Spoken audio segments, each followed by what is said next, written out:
Hola, ¿cómo están? Nos encontramos nuevamente para esta video lección. Esta vez estaremos tocando el tema el segundo militarismo, que va del año 1883 a 1895. También es llamado el periodo de la reconstrucción nacional. Recuerden, soy el profesor Marco Antonio Santa Cruz Tapia y una vez más los invito pues a suscribirse al canal para de esa manera estar notificados cuando subamos nuevas video lecciones. Comencemos. El segundo militarismo y la reconstrucción nacional de 1883 a 1895. Después de la guerra con Chile, nuestros gobernantes tuvieron que volver a encauzar a la nación por los moldes de la República. Levantar nuestro país de las cenizas y la bancarrota económica, social y política. Pagar la deuda externa, etc. Después de la guerra no se podía dar una situación más triste que el estado de nuestra nación vencida. Se esperaba solo un milagro de Dios para salir adelante. Los peruanos quedamos en 1884 más arruinados que después de la batalla de Ayacucho. El panorama político peruano se mostraba, entre otras cosas, violencia de bandas armadas, la falta de unidad en el gobierno nacional, el personalismo y la pasión como sustento en los partidos políticos y la movilización de masas al influjo de los deseos del jefe o caudillo. Hay que mencionar también que se fundaron una serie de partidos políticos, como por ejemplo el Partido Demócrata de don Nicolás de Piérola. Asimismo, el Partido Unión Cívica de Nicolás Balcárcer, la Unión Nacional de Manuel González Prada, el Partido Constitucional de don Andrés Avelino Cáceres y al que se sumaba el ya conocido y estudiado Partido Civil. ¿Lo recuerdan? Sí, el partido creado por don Manuel Pardo y que luego tendría mucha importancia en la siguiente etapa de nuestra historia, que es durante la República Aristocrática. Gobernantes del segundo militarismo. El segundo militarismo se le denomina así al periodo en que el Perú fue gobernado por militares, caudillos que lucharon en la Guerra del Pacífico. Durante este tiempo, el Perú fue testigo de una dura guerra civil entre Cáceres y Miguel Iglesias en 1884. Luego, en 1895, la lucha será entre Cáceres y Piérola. Gobernaron el Perú durante este periodo el general don Miguel Iglesias, de 1882 a 1885. El general Andrés Avelino Cáceres, de 1886 a 1890. El coronel Remigio Morales Bermúdez, de 1890 a 1894. Y el coronel Justiniano Borgoño en 1894. Luego tendríamos al general don Andrés Santa Cruz en un segundo mandato de 1894 a 1895. Analicemos el primer gobierno, en este caso el gobierno de don Miguel Iglesias Pino. Gobierno de Miguel Iglesias, 1882 a 1885. Se proclamó presidente regenerador del Perú el 25 de diciembre de 1882 gracias a su grito de Montán, ¿lo recuerdan o no?, en el norte del Perú durante la guerra con Chile. Inmediatamente fue reconocido por los chilenos que lo ayudaron a permanecer en el poder. Iglesias fue el gestor del nefasto Tratado de Ancón con el que se puso fin a la guerra con Chile. Entre los hechos más importantes ocurridos en su gobierno debemos mencionar: primero, la revolución de Ancash, también conocida como la revolución de Atusparias y Uchucupé, tremenda revolución campesina que a continuación vamos a explicar. Fue una revolución antifiscal y antifeudal. Cuando el polvo de la guerra no se había disipado aún, en 1885 se produjo en Ancash lo que para unos fue una revuelta, para otros una revolución y para otros una rebelión. En el norte, el departamento de Ancash es el menos norteño de todos y por muchas razones, no geográficas. Ancash se encuentra más emparentado con los departamentos de Apurímac y Ayacucho que a los departamentos de La Libertad y Cajamarca. El problema ancestral del campesino indio, fundamentalmente quechua hablante, es su situación económica, social, política y cultural. Más aún si los señores generales seguían utilizándolos como carne de cañón en las guerras, ya sea don Andrés o don Miguel. El movimiento se inició los primeros días de mayo de 1885 cuando el pueblo, en su mayoría campesinos indígenas, tomaron la plaza de Huaraz, controlada por las autoridades iglesistas, quienes habían mandado flagelar y humillar a las autoridades, es decir, a sus barayocs, que habían entrado a la ciudad para pedir mejoras y reclamar un mejor trato. Entre ellos se había flagelado al alcalde pedáneo Pedro Pablo Atusparias, quien era llamado el Inca destronado y que era la máxima autoridad entre los barayocs. Fueron 30.000 combatientes, que entre varones y mujeres, los que invadieron Huaraz y ajustaron cuenta con los jefes militares. Los defensores de Huaraz fueron ultimados salvajemente. Así, el flagelador Vergara y los oficiales fueron descuartizados. Atusparias es liberado y se convierte en jefe de la revuelta. Planeó entonces 4 medidas. Las 4 medidas planteadas por Atusparias fueron: primero, los alzados en armas deben respetar a los blancos de Huaraz. Bajo ningún criterio se iba a permitir pues que exista discriminación o algún tipo de agresión a los no indígenas. Ordenó la limpieza de la ciudad. Hizo un llamado a todos los indígenas de Huánuco, La Libertad y Ancash para que se unieran a la lucha. Y por último, autorizó el libre uso de las cosechas y ganado de los patrones, pero solamente para los sublevados. Ante estas medidas, la clase dominante peruana empezó a llamar a los rebeldes comunistas. A estas alturas surgen algunos personajes como el abogado Mosquera, cacerista y nombrado prefecto provincial, aún sabiendo que era un empedernido borrachín. El periodista Luis Felipe Montestruque, que fue nombrado secretario general de la revuelta y que proponía la vuelta al imperio de los incas. Por su parte, los jefes guerrilleros Pedro Celestino de la Cruz, Uchcu Pedro y Mariano Valencia invaden Carhuaz y Mancos. Se produce entonces la matanza de Yungay y la toma de Caraz por parte de Atusparias. En Caraz, Atusparias es recibido por el reverendo Olivas Escudero. Las autoridades y los vecinos notables le brindan un banquete de bienvenida. Mientras Atusparias parlamentaba cristianamente, su lugarteniente Uchcu Pedro hacía todo lo contrario en función del movimiento. El grandioso guerrillero Uchcu Pedro organizó la resistencia en toda la Cordillera Negra. Se desplazaba de un lugar a otro, atacaba y desaparecía, avanzaba y retrocedía. En Yungay mueren más de 1000 alzados. Es herido Atusparias y muere Montestruque. Atusparias regresa a Huaraz. Allí pide una tregua de mediodía, tregua que es aceptada por los gobiernistas, ya que era el 3 de mayo, aniversario del Señor de la Soledad. Pero cuando la multitud en procesión acompañaba a la imagen, los soldados del gobierno comenzaron el ataque. No respetaron la tregua, causando una mortandad inmensa. Los indígenas corrían de un lado a otro. Uchcu Pedro y otros que estaban cerca a Atusparias luchaban con una valentía admirable. Pero Atusparias cae herido en la pierna derecha. Así es llevado a la casa del doctor Fabián Maguiña, vocal de la Corte Suprema de Ancash.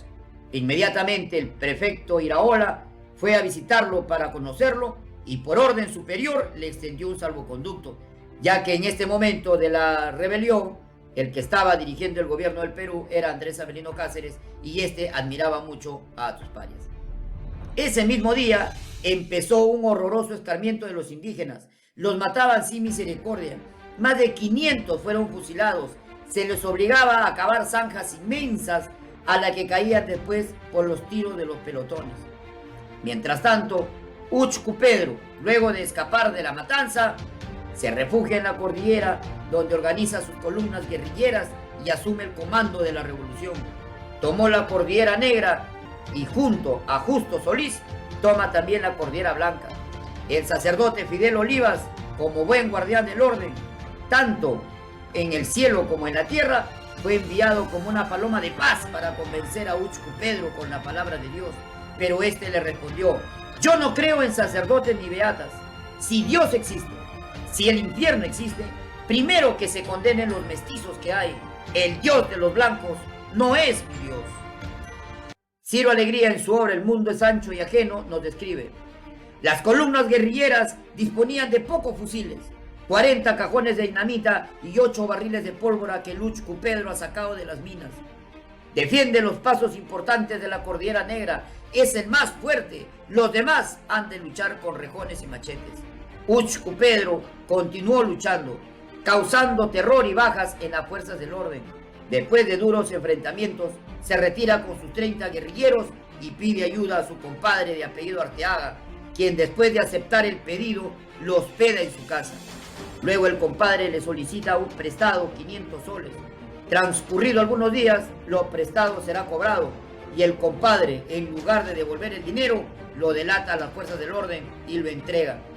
El día que este compadre celebraba su cumpleaños.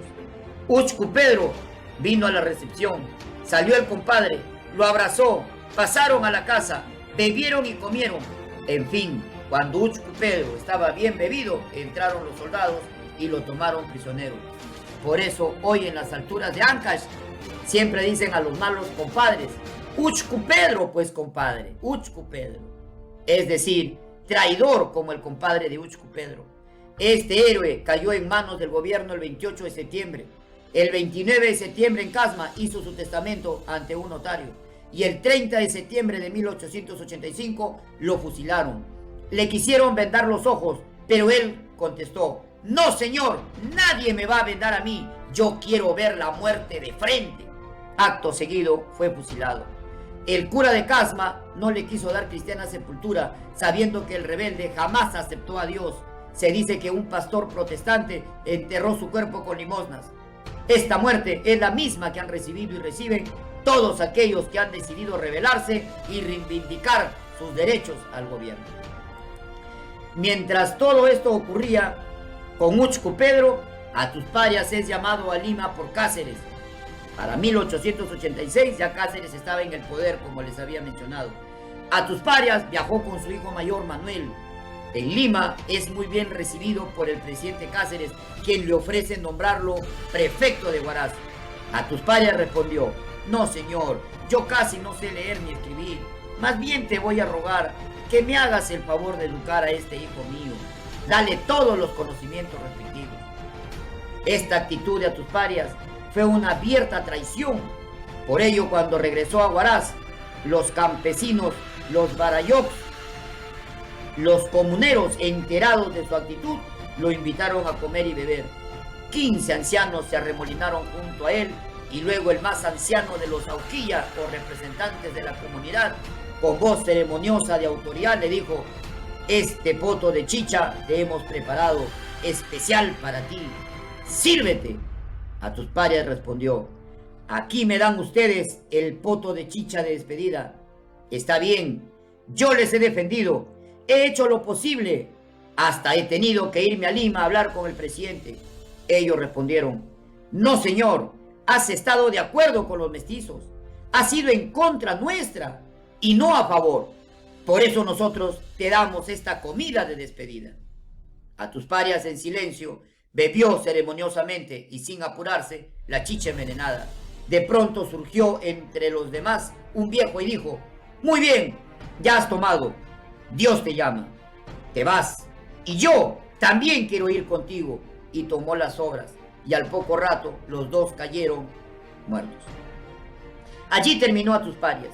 El 25 de agosto de 1887, Atusparias fue enterrado solemnemente. Se hizo una gran formación militar, porque Cáceres ordenó que se le enterrara con honores. Fue sepultado en el panteón de Mirupampa, en el actual barrio de Belén. En resumen, se puede decir que en noviembre de 1885, el pueblo en lucha formó un frente único. Los obreros estuvieron representados por el minero Uchu Pedro. Los campesinos y artesanos estuvieron representados por Atusparias. La pequeña burguesía intelectual estuvo representada por Montestruque. Y en el análisis de ambos líderes, José Carlos Mariátegui, en su obra Ideología y Política, de una manera clara sostiene: Uchu Pedro, terrible guerrillero, sería más que Atusparias. Otro hecho importante durante el gobierno de Iglesias es la guerra civil que tuvo con Cáceres. Cáceres combatió a Iglesias como un traidor. Así Cáceres atacó Lima el 27 de agosto de 1884 sin éxito. Se dirigió entonces a Ayacucho, dominando la Sierra Central y Sur. Luego ocupó Arequipa. Finalmente, Cáceres logra derrotar a Iglesias gracias a una estratagema o a un engaño que ha pasado a la historia con el nombre de la Guaripampeada. Esta consistió en que Cáceres envió una parte de sus tropas aparentando presentar combate con todas sus fuerzas. Luego de un corto combate, hicieron creer a los iglesistas que estaban derrotados y que se retiraban en dirección de Huancayo. Se cuenta incluso que Cáceres le puso ponchos a las piedras para asemejar que eran soldados suyos. Pero Cáceres y la mayoría de su tropa se había ocultado y permanecían en Guaripampa. Los iglesistas persiguieron a la pequeña tropa de Cáceres hasta Huancayo. Mientras tanto, Cáceres, con la mayoría de sus efectivos, cayó por sorpresa sobre Lima, haciendo que Iglesias abandone el poder el 3 de diciembre de 1885, encargando el gobierno a Antonio Arenas, el que convoca a elecciones, saliendo ganador don Andrés Avelino Cáceres.